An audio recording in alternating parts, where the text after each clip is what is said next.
Bonjour et bienvenue dans ce nouvel épisode de mon podcast IMO.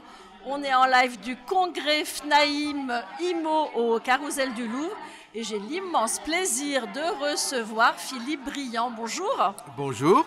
Philippe, vous êtes président du groupe Arche. Je suis très curieuse d'avoir votre regard sur l'absence de Premier ministre, l'absence de gouvernement. À quel point c'est pénalisant pour la France et aussi pour le logement? Alors moi, je fais un rapprochement entre l'inauguration de Notre-Dame et la vie politique en France. L'inauguration de Notre-Dame, c'était somptueux. On a réussi à rebâtir une cathédrale en 5 ans. Formidable modèle. Pour ça, on a fait une loi d'exception. Le président a décidé qu'il n'y avait plus rien qui s'interférait. Il a mis un général s'occupant de tout et on a reconstruit une cathédrale quasi identique, avec des talents extraordinaires. On a reconstitué ce qu'on appelle la charpente de Notre-Dame, qu'on appelle la forêt de Notre-Dame.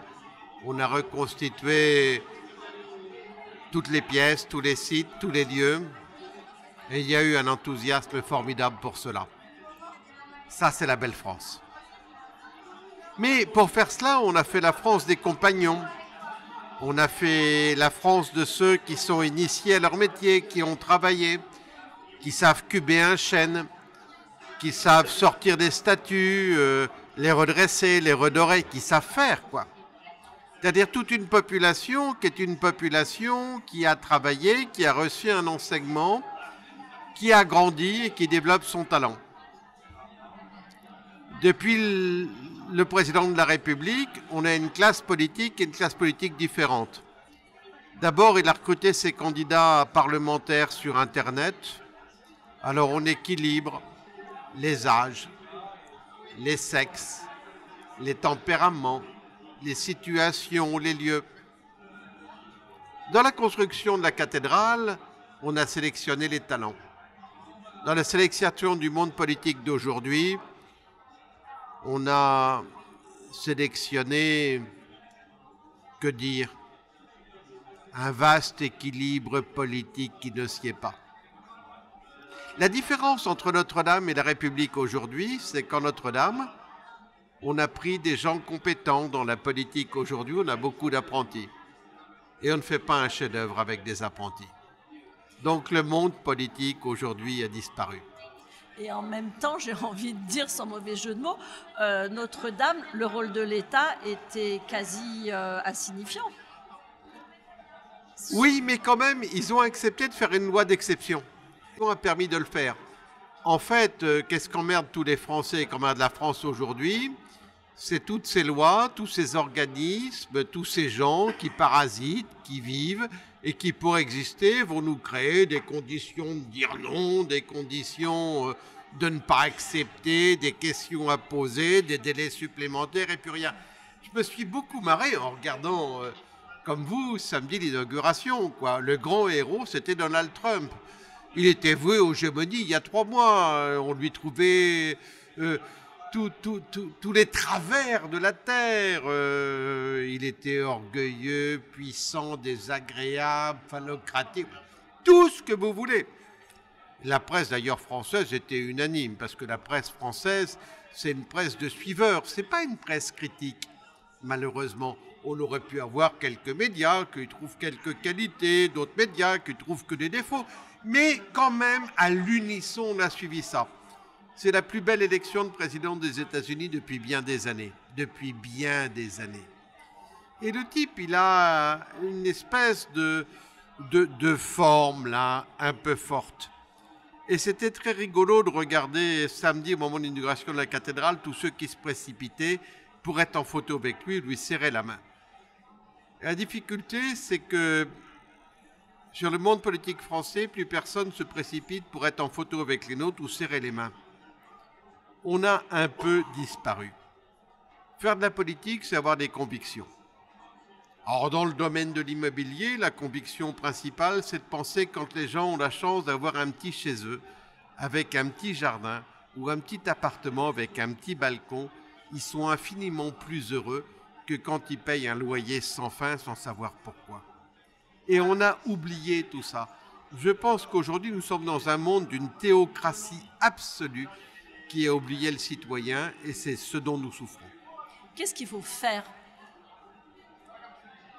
Est-ce que le cours des choses peut changer ou pas, Philippe Briand? De toute façon, le cours des choses changera parce que c'est quelque chose d'insupportable. Parce qu'on est là, le président de la République a décidé d'ignorer l'immobilier depuis son élection, de massacrer l'immobilier. C'est l'investissement le plus fiscalisé en France. En gros, vous achetez de l'immobilier, vous pouvez payer bientôt 100% d'impôts, vous achetez une action IBM, vous êtes limité à 30%. IBM, c'est une entreprise américaine dont le siège est aux États-Unis, qui paie ses impôts aux États-Unis, qui emploie du monde aux États-Unis. Mais là, vous payez 30% sur votre plus-value. L'immobilier, c'est un architecte français sur un terrain français avec une entreprise française qui construit, qui est gérée par des Français. Là, vous pouvez payer 100%. Je n'ai jamais vu de ma vie, et vous le savez, j'ai fait de la politique pendant 25 ans à un niveau formidable. Je n'ai jamais vu une ineptie pareille. Donc, à un moment, les inepties, elles s'arrêtent. Et je pense qu'aujourd'hui, nous avons un monde politique prétentieux, arrogant et insupportable. Je ne parle pas de rapport droite-gauche, d'efficience entre les sensibilités politiques. Je parle de l'arrogance de ces petits marquis qui n'existent que par les fonctions qu'on leur donne qu'ils seraient incapables de conquérir.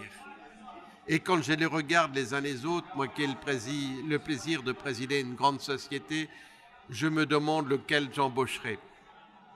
Et alors? Il n'y en a pas beaucoup, et pour dire la vérité, je n'en ai discerné aucun.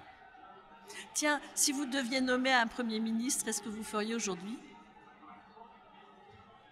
Quelqu'un qui me gagne du temps.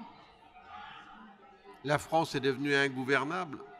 La dissolution est un phénomène politique raté qui nous donne une situation dans laquelle nous sommes. J'aimais beaucoup Michel Barnier. C'est un homme d'une très grande élégance, non seulement physique, mais aussi morale et intellectuelle. On l'a tué en peu de temps. Personne ne pourra résister. Ils dureront quelques temps, quelques semaines, quelques mois. Il faudra aller jusqu'en septembre 2025 pour qu'il y ait une nouvelle élection. D'ici là, on ne peut rien faire, rien bouger, rien construire. Vous savez, le monde avance à une vitesse phénoménale. La Chine ne s'arrête pas. L'Amérique construit et bâtit encore. La Turquie est très forte et très présente. Dans le monde, dans le Moyen-Orient, il se passe des choses extraordinaires. Et l'Europe est absente, totalement absente. Cette pauvre Madame von der Leyen, qui va en douce passer un accord avec le Mercosur, ne peut même plus venir pour inaugurer la cathédrale Notre-Dame de Paris. Parce qu'elle a peur, peur des huées, peur des réactions et un juste effet. L'Europe existe peu. L'Amérique défend l'Amérique. L'Amérique du Sud défend l'Amérique du Sud. La Chine défend la Chine. L'Europe veut donner une leçon au monde entier. La leçon, aujourd'hui, plus personne ne la prend. Et malgré ça, vous croyez que les choses sont condamnées à bouger et donc c'est rendez-vous en septembre 2025 parce qu'on n'a pas le choix. Oui, parce que c'est une situation qui est une situation temporaire et que la France est la France. Et la France, c'est pas rien. La France, c'est un pays qui met un genou en terre mais qui est capable de se relever très vite, de se relever très fort. C'est quelqu'un qui se noie, qui touche le fond de la piscine et qui, d'un mouvement de genou, est capable de remonter à la surface.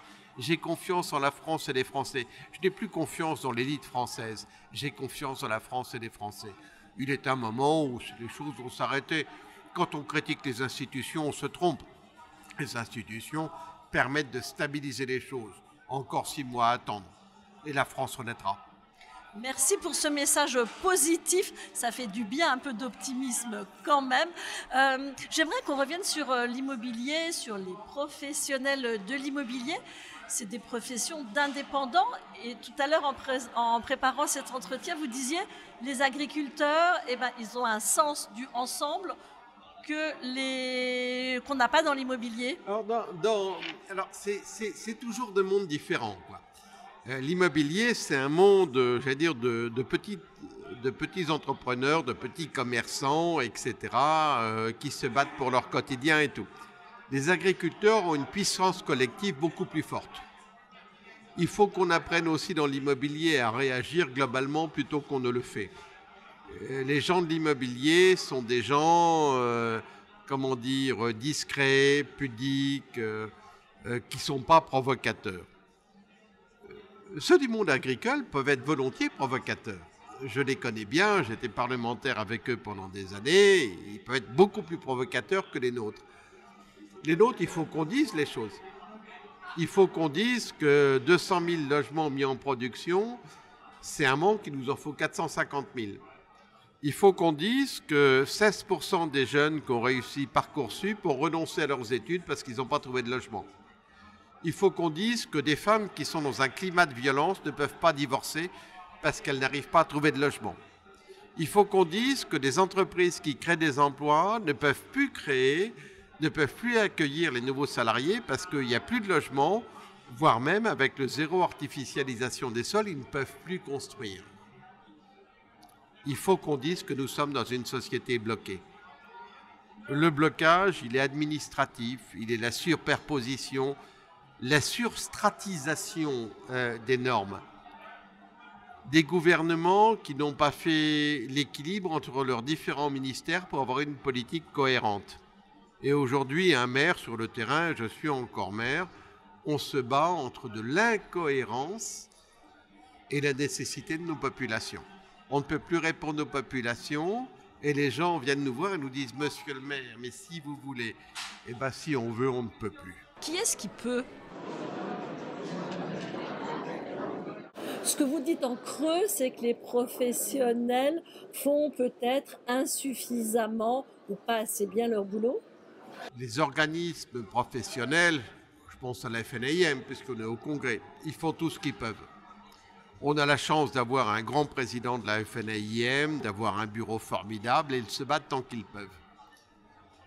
Après, vous avez toujours le problème de l'émetteur et du récepteur. Ce sont des émetteurs.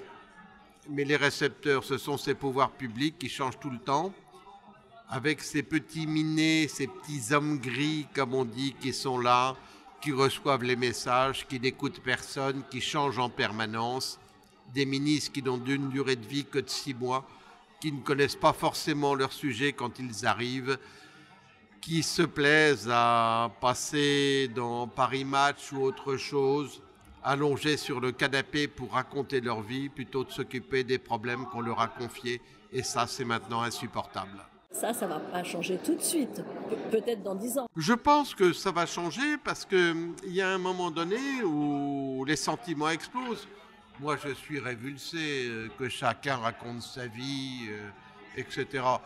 Je ne vais pas vous parler de ma sexualité, je ne vais pas vous parler de mes envies culinaires, je ne vais pas vous parler de tout ça. Moi, je charge une entreprise de 24 000 personnes, je vous parle des problèmes que l'on a, de savoir comment on fait de la formation, de savoir comment on accueille des jeunes, de savoir comment on se bat au quotidien. Et quand je vois tous ces gens-là qui font des reportages dans la presse en pensant intéressant, finalement, je vais dire un vilain gros mot, ça me dégoûte. Et ça dégoûte tous les Français. Et vous ne pouvez pas demander aux Français d'avoir confiance dans cette classe politique-là.